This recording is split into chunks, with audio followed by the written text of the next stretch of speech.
안녕하세요. 새롭게 와서서 진행하고 있는 주영훈입니다.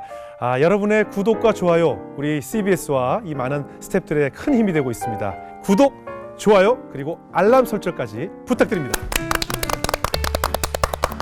안녕하세요. 새롭게 와서서 주영훈입니다. 안녕하세요. 안수지입니다. 안녕하세요. 송영길입니다. 사실 그 한국 교회의 다음 세대가 참 위기다라는 말이 심심치 않게 들려오고 있는데 네. 과연 그 다음 세대를 위해서 우리가 어떻게 해야 될지 그 방법론에 대해서 참 앞이 캄캄한 것 같다는 생각이 들어요. 맞아요. 어떤 목사님은 좀 우스갯소리지만 네. 다음 세대 전도 못할 거면 차라리 애라도 많이 낳아라 이런 말씀까지 하셨다고 하더라고요. 먼저 실천을 좀 해주셨으면. 네. 노력해 보겠습니다. 그래서 오늘 모실 초대손님은요, 바로 이 다음 세대를 위한 전도에 모든 열정을 다 쏟아붓는 그런 목사님이십니다. 하지만 이 목사님의 원래 꿈은 돈 많은 장로였다고 돈 합니다. 많은 장로님. 돈 많은 장로였다가 네. 하나님이 아주 결정적인 사건을 딱 만나게 하시고 그다음에 이렇게 목회자의 길로 감사하게 들어섰다고 하네요. 네. 네, 지금은 다음 세대를 위한 귀한 사역을 하고 계시는 네. 브릿지 임팩트 대표이신 고은식 목사님이십니다. 어서 오세요. 반갑습니다. 안녕하세요. 안녕하세요. 안녕하세요. 와, 되게 반갑습니다. 젊으시다. 네. 반갑습니다. 우와. 목사님 같지 않으신데요? 네. 예, 그런 얘기 많이 듣습니다. 그죠. 예, 약간 좀 이종격 투기 선수 같이 생겼다. 형사 그 같이 얘기 하려고 생겼다. 뭐 이런 얘기 많이 오, 듣습니다. 형사. 강력계 쪽에 네. 예. 실제로 뭐 운동을 하시거나 그런 경우? 운동을 좋아했고요. 그러시죠? 요즘에는 이제 이렇게 전문적으로 못 하고 있어요. 육아에 아까 말씀하신 그 육아에 네네. 전념하는 육아에 좀. 육아와 사역에 전념하는. 그러시군요. 근데 우리 작가들 얘기 들어보니까 우리 목사님은 우리 새롭게 하소서랑 또 인연이 좀 있으시다면서요? 예, 실은 제 아내가 네. 지난달에 이 새롭게 하소서에 출연을 했어요. 그리고 출연한 지 얼마 안 돼서 이제 저에게 이제 섭외 연락이 와서 네. 전 당연히 이제 제 아내가 추천한 줄 알고 네네. 당신이 내 추천했어 그러니까 제 얘기 전혀 안 했다고 그러더라고요. 알고 봤더니 제 남편이 간다 하더라고요 라고 작가님께 연락을 했는데 작가님이 놀라셔서 모르고 전혀 그냥 모르셨다. 저 그냥 상황이. 편하게 부인 한 김에 남편까지 하고 그 주변 이렇게 그게 그게 아니고 아니라? 저희도 그렇게 생각했는데 그게 따로 아니고. 모르고 하셨어요. 네네. 와, 신기하다. 그 누구신데요? 정혜민 목사님 네네네. 우리 한 3주 전인가 언제 아주 좀 됐는데 네. 성상담을 하시는 맞습니다. 맞아요. 네. 머리를 조금 연색하신 네네. 굉장히 그래서 송은이 선배 닮았다라는 네. 멘트에 우리 같이 이제 이정수 씨가 그날 나오자마자 조회수도 높아요. 네. 굉장히 예. 진짜 은혜 받았던. 너무 잘 찍어주셔가지고. 그래요. 만약에 혹시 못 보신 분은 우리 유튜브에 가시면 새롭게 하소서의 그 정혜민 목사님의 청소년들 성상담에 관한 영상이 있으니까 한번 보시면 굉장히 많이 도움이 될 것 같아요. 맞아요. 저는 뭐 청소년뿐만 아니라 이 성적인 문제는 사실 기성세대들에게도 같은 고민이거든요. 네. 굉장히 은혜로운 시간이었습니다. 네. 그럼 이 목사님이 이렇게 이런 사역을 하게 된 결정적인 사건들이 좀 있었다고 하는데 그 이야기들 좀 나눠봤으면 좋겠어요. 제가 고등학교 때부터 네네. 목사님이 어떻게 하나님께 이끌려 오게 되셨는지. 고등학교 2학년 때 제가 네. 그때 이제 제가 이제 꿈이 많았고 네. 이제 좀 이 세상적인 성공 하고 예. 싶은 마음에 이제 공부도 열심히 하고 네. 그런 상황이었는데 고등학교 2학년 때 좀 제가 죽을 뻔한 사건이 좀 있었어요. 네네. 그러니까 그 학교 시간에 이제 학교에서 이제 선생님의 심부름 때문에 이제 뭔가 빨리 처리하고 이제 집에 가려고 네. 제 마음이 이제 빨리 이 네. 심부름을 빨리 끝내고 가야겠다 생각을 해서 이제 하굣길에 그 횡단보도가 있었는데 한 8차선 정도 되는 횡단보도 큰 앞에서 도로네요. 대기를 하고 있었어요. 예. 하굣길이니까 애들이 한 100여 명 정도 있었겠죠. 예. 거기서 이제 초록불로 바뀌기를 기다리다가 바뀌자마자 전속력으로 전력 질주를 하는데 전력 질주를 하고 있는데 순간 저 멀리서 뭔가 굉음으로 뭔가 저를 향해 달려오는 게 느껴지는 거예요. 근데 그걸 인지한 순간 이미 이 차가 제 앞으로 다가온 상황이라 그 순간에 저는 이제 나 이렇게 죽는구나 라는 생각을 하게 됐어요. 전력 질주를 하면 바로 못 서잖아요. 네. 멈추기가 힘들잖아요. 그래서 제가 이제 가고 있는데 뒤에서 이 차랑 저랑 부딪히려는 그 찰나의 순간에 뒤에서 누군가가 제 목덜미를 이렇게 낚아채는 거예요. 그래서 제 몸이 이제 360도 돌면서 이제 사이드 미러랑 제 책가방이랑 부딪혀서 뻑 소리와 함께 사이드 미러는 이제 산산조각이 나고 이 차는 저를 친 다음에 한 15m 정도 더 이렇게 가서 선 거예요. 차와 직접적으로 부딪히진 않았고요. 그렇죠. 이게 제 누가 잡은 책가방만. 거예요? 그래서 이제 주변에서 막 애들이 웅성거리면서 어떤 여자애는 막 이제 주저앉아서 울더라고요. 왜냐면 끼익팍 저는 한 바퀴 돌고, 그러니까 이게 사망 사건을 본 줄 알고. 근데 저는 이제 털끝 하나 다치지 않았으니까 그때 제가 제일 먼저 뭘 했겠습니까? 누가 구해줬는지. 그렇죠. 누가 구해줬을까 해서 뒤를 돌아봤는데 네. 제일 가까운 친구가 한 5m 뒤에 있었어요. 제 뒤에. 네. 그 순간에 제가 누가 나를 구해줬나 했는데 뒤에 보니까 아무도 없잖아요. 네. 그 순간에 제가 이제 하늘을 바라보면서 주님 감사합니다. 이런 고백을 하게 된 거죠. 나중에는 이게 이 얘기를 이렇게 전해주면 누군가가 야 이거 경황이 없어가지고 누가 살려준 거 네가 기억 못하는 거겠지 뭐 이런 사람들도 있는데 네네. 제가 이제 고3이 돼서 이제 새로운 친구들을 만났잖아요. 네. 그 친구 중에 저에게 결정적으로 해준 말이 있어요. 야 너 작년에 그 차에 치여 죽을 뻔했던 애 아니냐? 라고 얘기를 하면서 야 그때 주변에 있는 애들 다 너 죽을 줄 알았어. 근데 너 운동신경 진짜 좋더라. 이렇게 얘기를 하면 그러니까 뒤에 아무도 없었는데 제 몸이 이렇게 뒤에서 누군가가 이렇게 끌어주신 그 경험을 하면서 제가 좀 세계관이 좀 바뀌었던 것 같아요. 이렇게 놀란 모습 처음 봤어요. 나 새롭게 연습하면서. 3개월 만에 이런 표정 처음 봤어요. 그러니까 주변 사람들이 봤을 때는 피하는 것 같. 그렇죠. 제가 하지만은- 이렇게 된 건데 제가 무슨 매트릭스처럼 것도 이렇게 아니고, 갔구나. 가다 전력 질주하다가 뒤에서 이렇게 끌려온 상황에서 돌아간 거거든요. 근데 그 정말로 하나님의 그거를 어. 어떤 물리적으로 느끼는 그렇죠. 거예요. 물리적으로 하나님이 저를 살려주신 거죠. 눈이 그래서 이만해졌어요. 나 이렇게 눈 커진 거 처음 봤어요. 아니 만약에 안 믿으시는 분 입장에서는 무슨 손길일 것 같아요? 어떤 일일 것 같아요? 그냥 운동신경이 좋았나? 이 정도면은 네. 일단 하나님한테 감사할 것 같아요. 그래서 제가 그때까지만 해도 뭐 세상적인 꿈이 있었는데 그 네. 순간에 제가 깨닫게 된 게 뭐냐면 내가 젊고 건강해도 하나님이 부르시면 나는 당장이라도 이 세상을 떠날 수밖에 없는 존재구나라는 생각에 하나님이 이렇게 선물로 주신 새 인생이라는 생각이 들었어요. 그러면서 이 하나님께서 선물로 주신 인생 하나님을 위해서 써야겠다 이 생각이 들어서 이제 돌아서게 된 거죠. 보통 그런 일 겪는다고 해서 하나님이 주신 인생 하나님을 위해 써야겠다는 생각이 안 들잖아요. 그죠? 그러니까. 큰일 날 뻔했다. 뭐 이런 생각이 드는데 그러면 그 일을 계기로 이제 난 목회자가 되겠다 하고 방향을 트신 건가요? 네. 뭐 여러 가지 사건들이 있었어요. 네네. 그때 당시에 고등학교 2학년 때 네. 제가 이제 진로를 고민하던 즈음에 네. 이제 그때 기도도 했죠. 저는 이제 신앙은 있었으니까. 근데 아까 말씀하신 그 돈 많은 장로가 되겠다고 했던 그 말은 네. 그 말 속에 해답이 있잖아요. 장로가 되겠다는 건 믿음은 있었다는 건데 네네. 네. 돈 많은 장로라는 건 세상. 그러니까 나는 교회 다니는 것도 좋지만 난 세상도 좋아. 이렇게 해가지고 양다리를 거쳤던 그런 인생이었던 거죠. 근데 네. 거기서 이제 제가 좀 세계관의 변화를 맡게 된 거예요. 근데 목회자 아들이셨어요. 그러면 그때부터 뭐 주변에서 넌 당연히 목회자가 될 것이다. 뭐 이런 얘기도 좀 들었을 것 같아요. 네. 교인들에게. 그거는 뭐 목회자 자녀들의 숙명이 네네. 질문이 너도 아빠 따라서 갈 것이냐. 목사 될래? 이런 질문을 어렸을 때부터 듣거든요. 맞아요, 전 맞아요. 너무 싫었어요, 그게. 저도요. 그렇네. 목회자들이. 근데 저한테 별로 안 하시더라고요. 왜 그런지 알 것 같아요. 그죠? 예.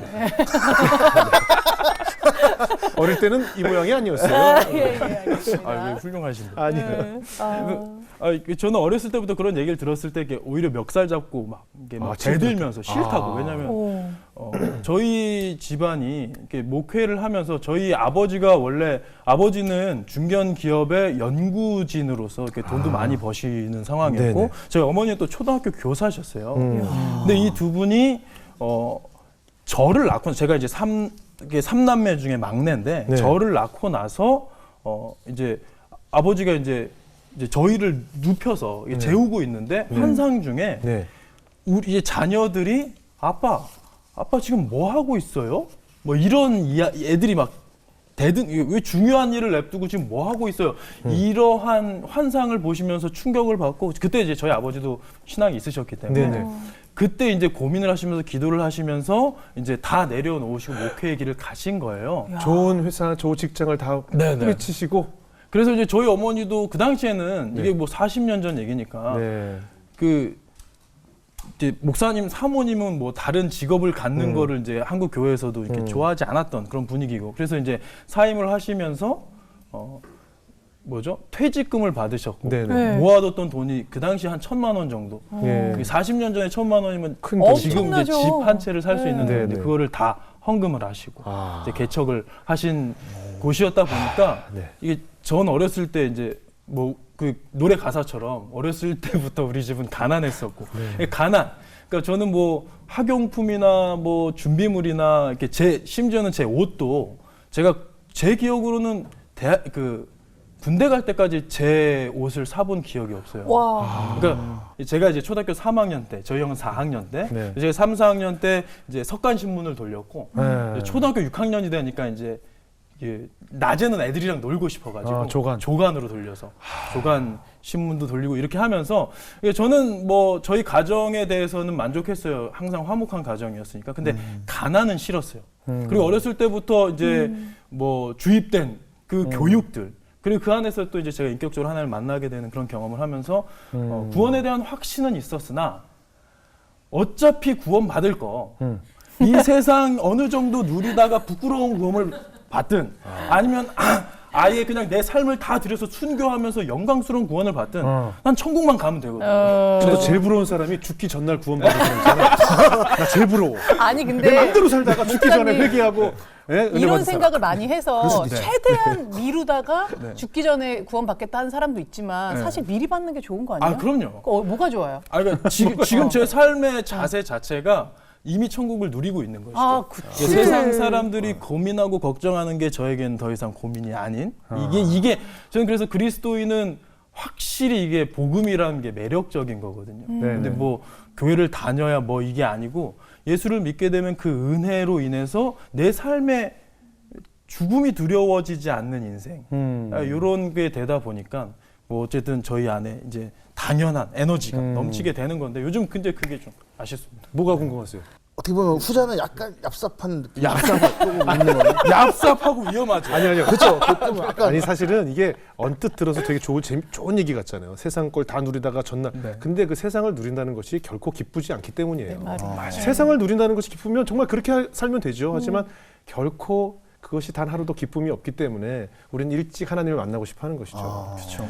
근데 그렇게 돈 많은 장로님이 되시려다가 네네. 학창 시절에 왜 형도 목회자가 꿈이셨는데 왜 갑자기 나도 목회자가 돼야겠다는 생각을 하시게 됐나요? 제가 그때 이제 제 삶이 이게 삶에 대한 존재론적인 관점에서 이제 세계관의 변화가 이루어지면서 학창 시절에 언젠가 내가 하나님 앞에 서게 될 건데 근데 그때는 그랬잖아요. 그 믿음이 있어도 그러니까 저는 교회 가면 교회 다니는 사람 중에 크리스천 중에 두 가지 부류가 있다고 생각을 해요. 천국에 갔을 때 우와 하면서 하나님 제 기대했던 것보다 더 좋아요 라고 하는 부류와 천국 딱 가자마자 헉! 이게 놀라는 거예요. 아 천국이 진짜 있었구나. 아 내가 믿는다고는 했는데 진짜 있을 줄은 내가 몰랐는데 그러면서 이럴 줄 알았으면 세상 거 좀 어느 정도만 하면서 좀 내 주변에 있는 사람들 좀 열심히 전도 좀 할 거. 이런 후회가 되는 사람이 있을 것 같은 거예요. 근데 저는 이제 후자였다가 완전한 후자였다가 그러니까 이제 전자로 이제 변환되는 사건이 저는 이 땅에서의 마지막 날이 천국에서의 첫날이라는 것을 99% 확신하는 게 아니라 100% 확신하게 된 거예요. 이 세상의 마지막 날, 다음 날이 천국에서의 첫째 날. 그렇죠. 네, 그게 이제 100% 확신이 되니까 그럼 내가 어떻게 확신이 되셨어요? 하나님을 경험하게 되니까 하나님의 살아계심이 경험되니까요. 그러니까 제가 기적을 체험했을 때 이 기적이 뭐 우연이 아니라 하나님이 나를 살려주시는 그 상황 속에서 개입하신. 그리고 그때 이제 제가 뭐 오늘 나누기는 너무 길어지겠죠. 그래서 근데 그 당시에 이제 몇 가지 사건들이 제 주변에 좀 있었어요. 신학대 가서 또 하나님을 만나신 사건도 있네요. 네네네. 그러면서 이제 주변을 둘러봤을 때 이제 제가 청소년 시기에 하나님을 그렇게 이제 이렇게 인격적으로 만나게 되면서 확신을 하게 되면서 주변을 둘러보니까. 이게 초등학교, 중학교 때까지만 해도 이제 개구지긴 했지만 좀 순수했던 친구들이요. 고등학교 좀 올라가니까 이제 어른들은 아직 뭐 얼라들이라고 이렇게 치부하는데 이제 고등학교에 보면 다 아시잖아요. 친구들 보면 왜 하필 손흥민 씨한테만 그런 거 많이 아니 농담입니다. 고등학교 때 그러니까 뭐 어떤 걸요? 어떤 주변에서요. 그러니까 어른들도 이제 더 이상 감당할 수 없는 좀 괴물 같은 아이들로 성장하는 모습들이 보인 거예요. 그러니까 예를 들자면 뭐 이제 대학생인 척하고 클럽 가가지고 여자 꼬셔가지고 뭐 잠자리를 가지면서 그걸 자랑하는 친구들, 뭐 동성애를 이미 그리고 뭐 한 친구 그 당시에도 그러면서 뭐 그 동거하면서 미성년인데 동거하고 막 이렇게 하는 친구들을 보면서 이 친구들이 몇 년 전까지만 해도 순수했던 애들인데 얘네가 왜 이렇게 세계관이 바뀌었을까 했을 때 좋은 어른, 좋은 멘토를 만나지 못했기 때문이 아닐까? 그래서 저는 이제 그때 청소년 시의 그 충격적인 사건을 하면서 그러면 나 하나님, 제가 하나님께 제 삶을 드리고 싶은데요. 기왕이면 이 청소년들, 이 청소년들에게, 왜냐하면 좋은 사람, 좋은 어른, 그리고 좋은 가르침, 복음을 만나게 되면 인생이 변화될 수 있는 시기잖아요. 그렇죠. 실은 뭐 어르신들, 장로님 권사님들은 부흥회 때 은혜 받고 막 하시지만 삶은 별로 바뀌지 않는데 예. 아이들은요, 껄렁껄렁 하던 아이들도 맞아요. 은혜 받으면 삶이 바뀌잖아요. 맞아요. 그다음 제가 이 길 가겠습니다 해서 신학교를 가고 거기서 이제 제가 열심히 신학생으로서 열심히 하고 있었는데 근데 이제 제가 그때 이제 하나님과 약간 좀 관계적인 균열이 좀 생겼어요. 왜요? 이제 대학생이 되면서. 신학교를 제가 이제 장신대 기독교 교육과를 하면서 너무 만족스럽게 감사하게 다니고 있는데 제가 이제 하나님과의 관계에서 약간 좀 틀어짐이 있었어요. 제가 원했던 것, 제가 소원했던 것, 제가 기도하던 것들에 대한 침묵. 하나님께서 들어주시지 않으시고 응답이 없는 거. 네, 저에겐 너무 중요했던 예. 그 관계적인 문제들 속에서도 하나님이 역사하시지 않는 거예요. 그래서 하나님이 살아 계신 거는 제가 알겠는데 네. 하나님이 날 사랑하시는지에 대한 그게 있는 거예요. 그러니까 아버지가 내 아버지인 거는 내가 인정한다 이거예요. 근데 이 아버지가 날 안 사랑할 수도 있잖아. 그래서 그때 제가 고민이 하나님, 제가 하나님을 전하는 삶을 살겠다고 했는데 하나님이 저를 사랑하시는 게 느껴지지 않으면 제가 이 길 어떻게 갑니까? 이게 고민이었거든요. 그때 이제 제가 수련회를 갔습니다. 네.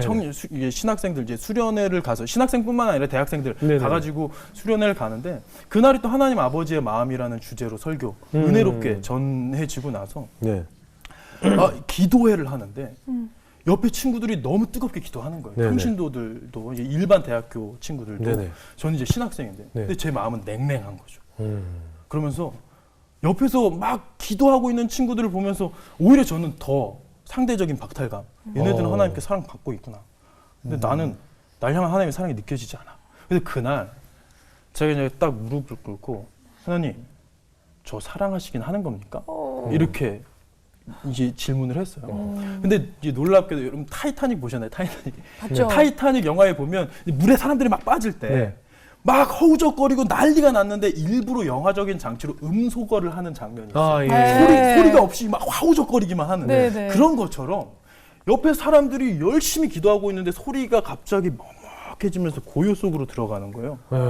그때 이제 더 깊은 침묵으로 이렇게 들어가는 과정 속에서 갑자기 제가 이제 고개를 숙이고 있었는데 갑자기 환해지는 거예요. 그 제 아내 정혜민 목사도 기도하는 중에 누가 불을 켰냐라는 생각이 들 정도로 하나님 그 환한 빛으로 다가오시잖아요. 저도 이렇게 환해져서 갑자기 저도 기도하는 가운데 누가 불을 켰나 하는데 거기서 이제 고개를 들었어요. 고개를 들었는데 십자가가 제 눈앞에 선명하게 있는 거예요. 근데 거기가 대학교 강의실이었기 때문에 십자가가 있는 공간이 아니었어요. 근데 거기에 십자가가 이렇게 딱 보이면서 그 십자가에서 저를 향해서 이제 빛이 되게 따뜻하게 내리쬐는데 거기서 제가 분명한 하나님의 음성을 들었어요. 그러니까 내면에 이런 마음, 이러한 마음이 아니라 분명한 음성을 들었어요. 뭐라고요? 이게 그 증거다. 라는 말씀이었어요. 십자가를 보여주시면서 하나님 저 사랑하십니까? 저 사랑하시기는 하는 겁니까? 라고 이제 투덜대는 아들 앞에서 십자가를 보여주시면서 야 이게 그 증거야.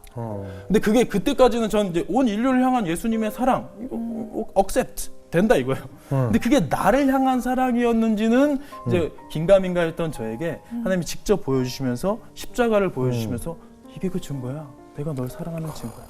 저는 그 후로도 그때 이제 떼굴떼굴 굴르면서 그 사랑을 저에게 이제 다가와 주신 거잖아요. 그래서 이제 확신, 누구를 만나도 내가 만난 하나님. 근데 제가 의문이 있었던 건 따뜻하게 은식아, 내가 널 사랑해. 이렇게 말씀해 주셨으면 참 좋았을 것 같은데 왜 되게 딱딱하게 이게 그 증거다. 사랑이라는 단어도 없어요. 그래서 왜 그랬을까 생각을 했어요. 근데 요즘 들어서 제가 이제 순회 설교 사역을 하게 되면서 느끼게 되는 게 이거는 저는 이제 자주 이 예화를 들진 않아요. 왜냐하면 영적인 체험이 누군가에게는 뭐 이렇게 안 믿어질 수도 있고 사기치는 것 같을 수도 있고 이러니까요. 근데 제가 가끔 이걸 할 때 느껴지는 게 뭐냐면 만약에 제가 들은 음성이 은식아 내가 너 사랑해. 그러면 듣는 사람 송영길 씨 입장에서는 하나님이 고은식 목사를 사랑하시는구나 이거잖아요. 네. 근데 제가 들은 음성은 이게 그 증거다. 그 말은 송영길 씨가 그 질문을 똑같이 하나님께 해도 같은 대답으로 이게 그 증거야. 예수님의 십자가 사랑이 우리를 향한 나를 향한 사랑이었음을 경험하게 되면서요. 그 후로도 제가 하나님의 음성을 더 듣고 싶었어요. 마음속으로 우러나오는 그 감동된 그런 마음 말고 직접적인 하나님의 음성. 음성을 듣고 싶었는데 다 원하죠. 네, 그 후로는 안 들려주시더라고요. 그래서 제 왜냐면 인생에 딱 한 번. 성격이 너무 따지니까 야 됐냐? 됐어 이거지. 너무 보였으니까 이제 그만해. 그만해 이제. 그렇죠. 그렇게 됩니다. 근데 원래 아버님이 굉장히 그 대대로 네네. 4대째 목사님이셨네요. 목회 하셨네요. 4대째? 목회자는 아니고요. 네. 믿음. 저희 아버지가 4대째 신앙이고 신앙인. 제가 5대, 제 아들이 이제 6대입니다. 그러니까 제주도 출신이에요. 제가 제주도에서 태어났는데 제주도에 1908년도에 이기풍 선교사님이 첫 복음을 전하셨을 때 그 복음을 받아들이신 분들 중에 저희 고조 할머니께서 있으셨던 거죠. 야. 그래서 이제 믿음의 가문에서 자라난 것이고요. 또 이제 저희 어머니는 제주 선교 100년사에 기록되신 분이에요. 저희 어머니가 선생님이셨죠. 네, 초등학교 교사셨는데 네. CCC 훈련을 받으셨어요. CCC 훈련을 받으시면서 이제 젊은 이게 처녀 때 아가씨 때 제가 첫 발령 받는 곳이 예수 믿지 않는 마을에 가서 이게 예수를 모르는 곳에 가서 교회를 세우고 싶다라는 마음을 가지고 이제 기도하시면서 진행하시다가 네. 첫 발령지가 되게 좀 오지의 발령을 받게 됐어요. 거기서 이제 아이들, 이게 시골 마을이니까 애들 얼마 없겠죠. 걔네들 방과 후에 선생님 집에 놀러와 해서 과자 먹여주면서 애들이랑 이렇게 보듬어주고 있는데 그 옆에 이제 예수님의 성화가 있었던 거죠. 네. 애들이 근데 선생님 저 아저씨는 누구예요? 이렇게 물어보니까 궁금하니? 네. 그러면서 이제 성경 공부가 시작이 됐어요. 근데 그게 교회가 돼서 지금도 저희 어머니가 자취하시던 그게 교회 터가 돼서 지금도 제주도에 그 교회가 있습니다. 소름 끼쳐. 정말 기도의 역사가 지금 우리 고 목사님의 이 지금 목회에 엄청 기도가 쌓여 있을 것 같아요. 네. 감사합니다. 그 당시에 청소년 사역을 이제 결심하셨고 네. 어떻게 이제 본격적으로 하나님께서 그쪽으로 이끌게 되셨을까요? 5대째 믿음의 가문에서 태어나서 이제 대학교도 바로 신학대학교를 가고 그 신대원 졸업하고 목사 안수를 받으면 세상을 너무 모를 것 같은 거예요. 하나님, 제가 한 1년 정도는 떼놓고 세상을 경험하는 시간을 가질게요. 떼놓고? 네. 예. 이게 사역과 공부 내려놓고 예. 이게 세상을 좀 경험하고 싶습니다.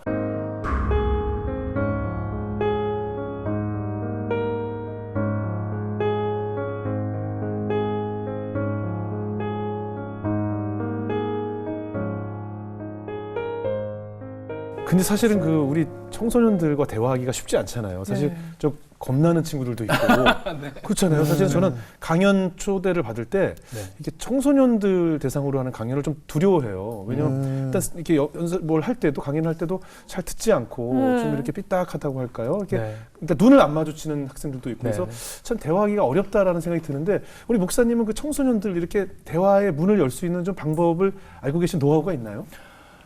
일단 애들이 다 색깔이 다르잖아요. 네네. 그거를 먼저 파악하는 게 중요한데 이건 네. 좀 기술보다는 네. 그냥 우리 안에 좀 내재화되어 있는 자세가 진정성 있게 다가가면 통하는 것 같아요. 근데 예를 들면 사고뭉치 아이들이 있다. 그럼 우리는 이 아이가 치는 그 사건 사고를 수습하는 입장에서 만약 내 형사같이 얘를 이제 선도를 해야 되는데 얘가 사고를 쳤어. 그러면 취조하면서 너 왜 이래? 뭐 이렇게 사건을 해결하려는 입장으로 가면 아이들은 이제 마음을 닫죠. 근데 그게 아니라 이 아이가 왜 그랬을까? 너 왜 그랬니? 그 아이의 입장에서 변호사들이 그럴 거 아닙니까? 당신 왜 그랬습니까? 어쨌든지 잘못한 게 있더라도 감형을 시켜주려고 이해하려고 노력하는 것처럼 그 아이들 편에 서서 다가가면 이 아이들 마음에 문이 열리는 것 같아요. 뒷골목을 지나가는데 이렇게 10대 청소년들이 모여서 이렇게 탁 이렇게 하고 있으면 목사님은 뭐 그냥 저희는 그냥 솔직히 그냥 지나가잖아요. 무서워요. 괜히 눈도 안 마주쳐. 괜히 그냥 이렇게 안 본 척하고 그러잖아요. 근데 그런 분들에게 이렇게 다가가면 그런 학생들에게 목사님은 또 친근하게 좀 말씀을 걸 것 같아요. 제가 이제 아이들이랑 좀 권위나 뭐 이런 거리감이 전혀 없이 그냥 형처럼 다가가요. 형처럼 다가가서 가서 야 하나 줘봐 뭐 이렇게 이런 오히려 차라리 그렇게 하겠네요. 오히려 좀 줘봐라 그러면서 이렇게 실제로 제가 그 캠프장에서 네. 있었던 일화인데 네. 저희가 이제 캠프를 한 1,000명, 1,500명 정도 모이는 빔 캠프라고 네. 큰 연합 캠프를 진행을 하는데요. 청소년 캠프. 네. 어느 날 갑자기 스태프들이 깜짝 놀라가지고 네. 목사님 큰일 났습니다. 네. 애들이 지금 탈출을 했다는 거예요. 뭔 일이야? 근데 애들이 고3 애들 5명 아이들이 탈출을 시도한 거예요. 집회장에서. 커튼 뒤에 이게 유리창이 있었는데 네. 커튼 뒤로 숨어 들어가가지고 유리창 바깥으로 나왔다가 저희 스태프들한테 걸린 거예요. 근데 얘네들이 끌고 왔는데 저희 스태프들도 이제 20대 뭐 초중반 예, 자원봉사자들이다 네네. 보니까 으르렁 거리고 있는 거예요. 오. 그래서 근데 저는 이제 얘네들이 막 기싸움 벌이고 있는데 너무 귀엽잖아요. 그래서 귀여워요? 예. 네. 스태프들은 좀 들어가라고 한 다음에 네. 그 5명 애들이랑 네. 뭔 일이야? 네. 이렇게 얘기하니까 애들이 그냥 교회 다니는 한 명 있었고 나머지 4명이 전도된 애들인데 그냥 친구들. 네, 수련회 가면 재밌다. 그리고 예쁜 여자들도 많다. 이런 거에 이제 온 거예요. 근데 얘네들이 이제 담배를 피워야겠는데 뭐 참. 식구땡을 해야 되는데 타이밍을 놓친 거죠. 너무 기니까. 그리고 집회장에 딱 들어갔는데 이제 뭐 공연이 시작되고 너무 찬양이 길어. 되는데 담배 땡기는 거예요. 그래서 5명이 쪼르르 화장실 갈게요 했는데 당연히 우리 스태프들이 담배 피려는 거 딱 뻔히 보이니까 거기서 이제 못하게 금지를 했죠. 그러니까 얘네들이 이제 답답해가지고 예민한 상황이네요. 네, 튀어 나온 거예요. 그래서 제가 이제 야 너희들 이건 사회적으로도 이게 교회라서가 아니라 사회적으로도 미성년자에게 담배 파는 거는 금지지. 네. 그거를 우리가 공동체 생활을 하는데 규율이라는 게 있어. 그 규율을 지키지 못할 거면 너희들 나가야 돼. 그랬더니 얘네들이 그럼 저희 나갈게요. 그렇지. 당연한 반응이에요. 나갈게요. 무서워. 오케이. 그러면 가. 스텝한테 야 여기 이 교회 어느 교회인지 체크해가지고 인솔자 데려와, 전도사님 데려와. 한 다음에 제가 이제 이 아이들은 여기 앉아봐 하면서 이야기를 하는데 네. 야 담배 한 대씩 꺼내봐. 그래서 얘네들이 이제 뺏는 줄 알고 이렇게 눈치를 봐. 괜찮아 꺼내봐. 그 애들이 이제 하나씩 이렇게 담배를 꺼내요. 라이터도 꺼내봐. 라이터까지 뺏기는 줄 알고 애들이 이렇게 삐죽삐죽 하고 있다가 이렇게 꺼냈어요. 담배 한 대씩 물어. 그랬더니 애들이 네? 야 니네 참느라 힘들었을 거 아니야. 담배 그렇죠. 한 대씩 물어. 해가지고 애들이 담배를 무니까 거기서 제가 이제 담배 불을 붙여줬어요. 거의 그 범인 잡힐 때 상황 같지 않아요? 수사반장에서 범인 잡힐 마지막 때. 담배. 이거 피고 편하게 가자. 자자. 그리고 딱 이거 물고 갑시다 이거잖아. 그다음이 진짜 근데 아 그렇게 이제 교회로 그러니까 제가 왜 그랬냐면 청소년한테 담배를 권하는 건 잘못된 거죠. 그런데 이 아이들이 담배 때문에 제동이 걸려서 하나님께 나아가는 것이 금지되면 그렇죠. 안 그래도 가뜩이나 교회 문화는 껄렁거리는 애들 별로 좋아하지 않고 담배 피면 큰일 나는 그런 상황인데 그거 아니다. 복음은 그런 게 아니다라는 걸 보여주고 싶어서 담배 이렇게 피게 해주면서 얘들아 너희들이 싫어서 너희들이 자격 미달이라서 너희들이 잘못해서 나가는 게 아니고 이게 규율 공동체 규칙 때문에 나가는 거지 하나님은 니네가 담배 피신다 할지라도 하나님 너희를 사랑하셔. 그래서 여기까지 데려오신 거야. 난 너희들이 여기서 퇴소를 한다 해도 환불 조치를 받아서 퇴소를 한다 해도 너희들이 이 일 때문에 너희들을 위해서 기도하는 그 전도사님과의 관계, 또 너희들을 부르신 하나님과의 관계가 벌어지지 않았으면 좋겠다. 라고 얘기를 하면서 담배를 피워주니까 이 녀석들이 담배를 이렇게 목사가 앞에 이게 펴주는 담배를 피면서 애들이 이제 되게 리얼하시네. 이렇게 나오죠. 잠시만요 하더니 지들끼리 이제 가서 회의를 하더라고요. 그 다음에 이제 다시 돌아와서 목사님 저희 그냥 버텨볼게요. 그런 거예요. 그래서 쉽지 않을 텐데. 그래도 한번 버텨볼래요. 왜냐면 자기들 편을 들어주니까. 그래서 야 그래도 너희들이 여기 있으려면 공동체 규칙이 필요해. 그러나 내가 이 기관의 대표로서 내가 책임질 테니까 담배 피고 싶으면 날 찾아와. 날 찾아와서 내가 담배 내 보는 앞에서만 허용을 하겠다. 이렇게 하고선 그 아이들이 이제 들어갔어요. 근데 그 다음 날이 되니까 저희 캠프가 또 이제 노는 캠프거든요. 저희가 이제 신나게 놀고 제대로 은혜 받자라는 모토로 낮에는 재밌게 놀고 그 놀다 보면 마음이 열린 마음에 이제 저녁 집회 때 복음을 이렇게 전하는 그런 캠프예요. 그렇지. 낮에 애들이 노는데 제가 이제 지나가면서 이렇게 보는데 어저께 그 녀석들이 지금 신나가지고. 왜냐면 또 이제 선의의 경쟁을 하는데 옆 교회 오빠들이랑 붙어야 되는데 이 오빠들이 또 한 가닥씩 하는 거예요. 그러니까 거기서 승부욕 강하잖아요. 그 친구들이. 그러니까 애들이 이제 교회 아웃사이더에서 핵 인싸가 된 거죠. 그러니까 애들이 너무 그러고 나서 이제 저녁 집회 그때는 제가 이제 둘째 날 저녁 집회는 제가 이제 기도회 인도를 하는데 기도회만 2시간이 넘어가고 그러는데 끝나고 나서 얘네들이 저를 찾아왔어요. 목사님 저희 의리 지켰습니다. 기도회 끝까지 저희 안 졸고 참여했어요.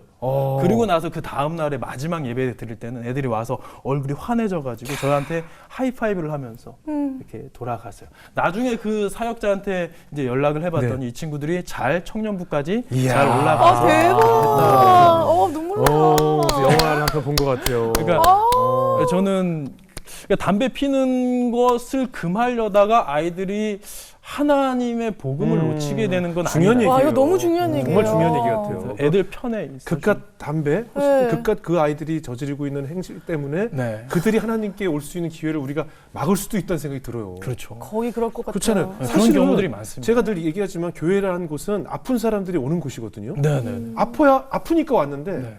너 아프니까 오지 마라고 할 수 없잖아요. 그러니까. 아파서 왔고 우리 치료받으러 왔잖아요. 네. 그러니까 그런 분들이 다 그런 우리가 가야 될 곳이거든요. 네. 아 정말 중요한 일을 하시고 계시네요. 너무 멋있어요. 멋있어요. 근데 목사님. 내가 볼 때 그 학생들이 목사님 보니까 약간 우리랑 같은 과고 네, 약간 그런 애들에게 친근하게 느끼는 이분도 것도 좀 과거엔 조금 우리 그치. 쪽이었을 것 같아서 더 아마 만약에. 친근감을 느꼈을 수도 맞아, 있었어요. 맞아. 전형적인 목사님의 모습보다 네. 네, 이렇게 형같이 예, 저도 왜 이렇게 생겨 먹었을까? 저도 이렇게 되게 딱 보면 제가 이제 설교를 하러 딱 단에 서면 사람들이 동공이 흔들리는 게 보여요. 왜냐하면 그래요? 은혜 끼칠 비주얼이 아니라 당장 주님의 은혜가 필요한 비주얼이잖아요. 제가. 아니 근데 이런 스타일인 게 지금 청소년 사역에는 훨씬 더 도움이 되죠. 도움이 된다는 네. 거예요. 진짜 도움 많이 될 것 같아요. 그러니까 근데 이렇기 때문에 제가 여자애들 사역은 잘 못하고요. 또 오히려 성우님이 남자애들. 계시니까. 제가 항상 갔을 때 남자아이들이 부흥했던 막 이런 기억들이 있어요. 근데 색깔대로 어떤 그러니까 모범생 아이들에게 특화되어 있는 분들도 있고, 근데 이제 이런 아이들에게 괜찮아, 너희들 괜찮아라고 해줄 수 있는 사람들도 필요하다. 그래서 각 영역의 전문가들이 그럼요. 필요한 것 같아요. 근데 이렇게 좋은 경우도 있지만 네네. 가끔 한계에 부딪힘을 느낄 때도 있잖아요. 네네. 뭐 좌절감, 실패감을 그럼요. 느낄 때도 있으실 것 같아요. 예, 그런 일들이 많죠. 그래서 아이들에게 저는 쏟아 부었는데, 특히 이제 관계 중심적으로 쏟아 부었을 때 애들이 이제 저를 따르긴 하는데 하나님을 향한 믿음이 깊어져 가지 않는 게 느껴지거나 네. 아이들이 이제 모두 뭐 성공 신화만 있는 거 아니잖아요. 그럼요, 그럼요. 실패할 때도 있고 그럼요. 떠나가는 아이들도 있고. 그럼요. 그랬을 때 이게 한 영혼이 너무 귀한데 저에게 맡겨주셨음에도 제가 변화시키지 못한 아이들을 볼 때는 되게 자괴감이 들고 이 자리에 내가 아니라 저 아이에게 맞는 누군가 다른 사람이었으면 어땠을까 뭐 이런 자책감도 들고 막 그랬는데 근데 그러한 좀 저의 마음을 좀 위로해 주시는 손길이 하나님이 항상 그걸 보내주시더라고요. 어떤 경우가 있었냐면 어떤 그 아까 얘기했던 그런 이제 일진 아이들 네. 뭐 오토바이 훔치다가 걸려가지고 이제 경찰서에서 이제 보호자 하니까 저한테 연락이 와가지고 제가 가가지고 이렇게 예. 좀 했던 그런 아이들이 예. 있었어요. 얘네들이 이제 축구도 열심히 해주고 재밌게 놀아주고 레슬링도 하고 놀아주고 했는데 제자 훈련을 시키지 못한 거예요. 그런 상황에서 애들은 교회 열심히 나오고 행복해하는데 하나님은 잘 모르는 그런 상황에서 제가 이제 교회를 이제 사임을 하고 임지를 옮겨야 되는 상황 속에서 네. 마지막 주에 제가 마음이 너무 안 좋은 거예요. 이 아이들을 내가 놀아줄 게 아니라 좀 열심히 복음을 전했어야 되는데. 근데 그때 이제 마지막에 이제 아이들이 이제 그 케이크랑 초 해가지고 이제 환송회 한다고 하는데 그 중에 가장 말상장이었던 일진 아이가 쪽지를 하나 딱 주는 거예요. 전사님, 그때 제가 전도사였으니까 전사님 이거 꼭 집에 가서 보세요. 그러는 거예요. 뭐야 이 녀석이 계집애처럼 웬 쪽지야? 그러면서 이제 넣어놓고 이제 그날 이제 환송회를 잘 하고 집에 돌아와서 쪽지를 보는데 이 쪽지예요. 얘가 절대 그런 글을 쓸 애가 아닌데 전사님 너무 감사해요. 전도사님 덕분에 제가 하나님을 알게 됐고 이제는 예수님을 사랑할 수 있게 된 것 같아요. 이 쪽지를 보면서 얘가 겉으로는 변하지 않아 보였는데 이 안에 복음의 씨앗이 심겼구나. 그래서 제가 그때 이게 청소년 사역은 열매를 이제 수확하는 거두는 사역이 아니라 씨를 뿌리는 사역이지. 내 눈앞에 열매가 보이지 않을지라도 내가 지금 이 시간에 씨를 뿌리고 물을 주는 이 행위가 하나님의 선하신 계획 가운데 이게 완성 단계로 가겠구나라는 마음이 들어서 눈앞에 보이지 않아도 이 일을 쭉 가는데 제가 지치거나 낙담하는 것이 아니라 맞습니다. 기대하게 되는 거죠. 맞습니다. 하나님 저는 여기까지입니다. 다음 타자 붙여주십시오. 이렇게 기도하면서 그래서 이제 협력과 연대 이게 너무 중요한 것 같습니다. 그러네요. 지금 그 브릿지 임팩트라는 곳에서 사역하고 계신데 거기서 네. 뭐 이렇게 교재를 가지고 사용을 하신다는데 어떤 네, 저희가 뭐 내용입니까? 여러 가지 뭐 아까 말씀드린 뭐 캠프도 있고 네. 뭐 교사 대학 뭐 네네. 훈련 집회들도 있고 공연 찬양팀도 있고 뭐 네. 상담소도 있고 한데 저희가 교재 개발팀이 있어요. 네. 저희 교재 개발팀에서 이런 것들 그러니까 저희가 이제 실은 책자를 만들려고 했으나 네네. 애들이 이제 일단은 성경 공부 자체, 이게 새신자들을 위해서 어떻게 하면 좋을까? 얘네가 어떻게 이 교회를 소개할까? 네네. 이걸 하는데 일단 한 주 나오고 안 나와 버리는 아이들이 너무 많기 많아요. 때문에 네. 책으로 하는 딱딱한 교육보다는 네. 뭔가 좀 이런 키트를 가지고 아이들에게 좋아요. 활동 자료로 하면 좋겠다 네. 해가지고 4주간의 활동 자료를 만들었는데요. 뭐 스티커도 들어있고. 네네. 첫째 주에는 뭐 이제 새 친구 레터 네. 해가지고 뭐 이걸 다 설명하기는 좀 그렇겠습니다만. 우리 교회 주차마다 이렇게 네, 프로그램. 네 주. 우리 교회 네, 환영해 하고. 네. 이거 굉장히 팬시 용품 같아요. 네. 좋은 소식 막 4주 밥톱. 동안에.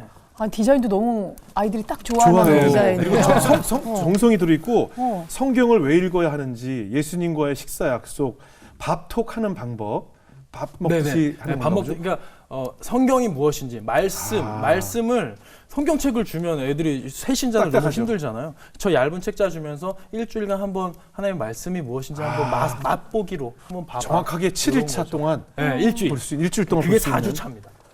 이렇게 그것도 이것도 수작업으로. 그렇죠. 이게 그래서 아니, 얼마나 고민을 많이 이렇게 하셨어요. 받으면 굉장히 선물 받은 맞아. 기분이 나니까 이거 함부로 이렇게 버릴 수가 절대 없잖아요. 못할 것 같아요. 그리고 네. 그 4주 동안에요. 4주 동안에 이 박스는 뒤에다가 이렇게 뭐 하나요?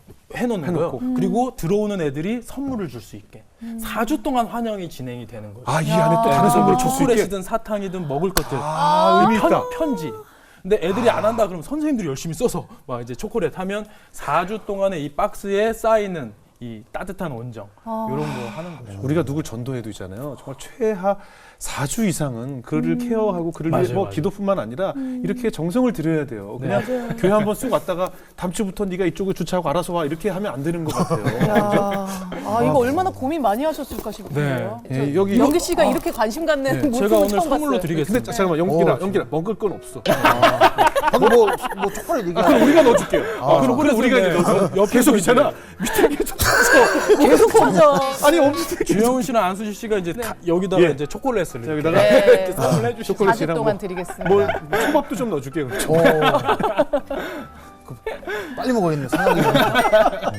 그리고 지금 이제 저희가 다음 키트, 이제 복음 키트, 네. 그리고 제자 훈련 키트, 2부 활동 키트 이런 것들을 R&D 팀에서 계속 개발을 하고 있습니다. 우리 성인용도 좀 이런 걸 만들어야겠다는 생각이 들어요. 아니 지금 어려운- 성인이 굉장히 좋아하시네요. 아니 그러니까 이거 굉장히 좋은 것 같아요. 어떻습니까? 우리가 이제 지금 다음 세대에 대한 염려, 걱정들이 참 많아요. 네. 우리가 어떤 것을 가장 유의하고 어떤 것에 가장 기도를 좀 많이 해야 될까요? 우리가 아이들을 볼 때는 아이들은 관계성 안에서 자라가거든요. 어른들은 관계보다도 동의가 되면, 지적인 동의가 되면 오케이 해가지고 따라옵니다. 근데 아이들은 지적인 동의보다 관계적인 것이 우선이에요. 어떤 이야기가 들려지는가가 중요한 게 아니라 누가 이 얘기를 하는가가 중요한 거죠. 그랬을 때 애들에게 좋은 뭐 커리큘럼 가지고 다가가는 것도 중요하지만 먼저 관계를 쌓으시고 누가 이야기하느냐. 애들은 보통 어른을 외부인이라고 생각을 해요. 잔소리를 하는 어른. 그러나 아이들과 소통하면서 내부자가 되시면 내부자, 그러니까 나와 함께 소통할 수 있는 친구가 되어주시면 아이들은 그 사람이 하는 말은 듣는 거예요. 청소년 사에게 잘 되는 교회를 보면 어떤 거창한 프로그램이나 뭐 재정적인 뭐 이런 지원이 있는 게 아니라 그 아이들을 진짜 사랑하는 사역자들이 있는 교회가 아이들이 몰리거든요. 그러니까 그거를 원리를 좀 아셔서 아이들을 사랑할 수 있는 전문가들을 좀 키워주시면 좋겠고. 그 원리를 연구하시다 저 원리를 찾아서 그러셨구나. 맞습니다. 맞네. 그렇죠. 네. 정말 우리 이 다음 세대의 중요성을 우리가 정말 다시 한번 뼈저리게 느낀 것 같아요. 저는 그 뭐 음악을 하는 사람 입장에서요, 그 제일 안타까운 현실이 지금 유튜브라든가 네. 각종 우리가 휴대전화를 통해서 청소년들에게 얼마나 세고 강하고 맵고 짠 맞아요. 컨텐츠들이 네. 이 아이들을 마구 공격하고 있거든요. 맞아요. 너무나 재밌게, 너무나 흥미롭게. 그런데 우리는 아직도 싱겁고 간이 안 배고 몸에는 좋다고 하는 유기농일지 모르지만 하나도 먹을 수 없는 음식들만 맞아요. 계속 주고 있는 것이 아닌가 생각이 들어요. 그러니까 안 먹는 거. 미국 같은 경우는 아까 우리 돈 많은 장로님 얘기하셨잖아요. 네네네. 미국의 실제 돈 많은 장로님들, 돈 많은 CEO들이 네. 펀드레이징을 해서 네. 우리가 이 세상과 싸울 수 있는 컨텐츠를 직접 만들자 해서 영화사도 만들었고 미국 호주에는 그런 돈 많은 장로님과 CEO들이 펀드레이징해서 최고의 CCM을 만드는 스튜디오와 음악 만드는 회사를 만들었어요. 네. 근데 저희는요.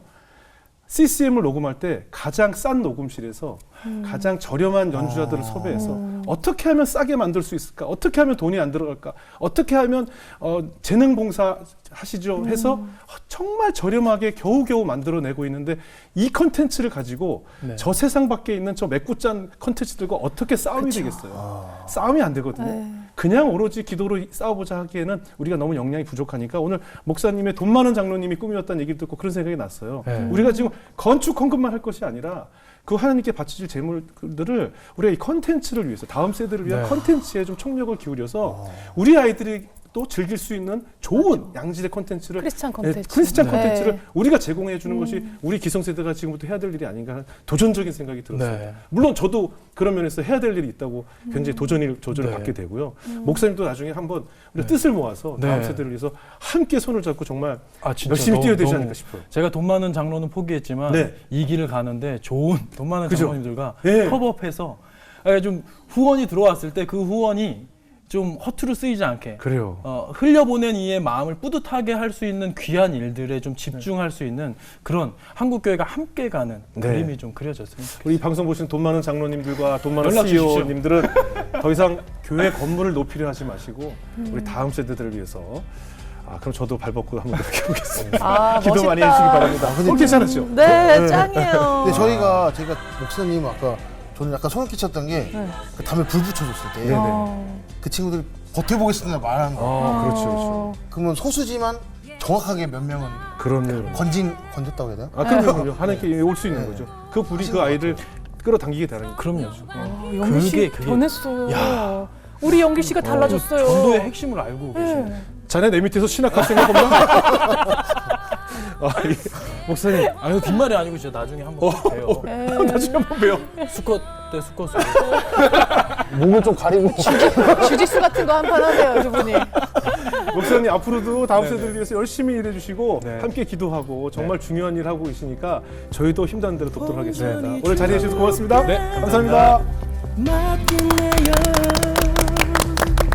사랑의 음성 듣는 중에 천사들 왕래하는 것과 구속한 주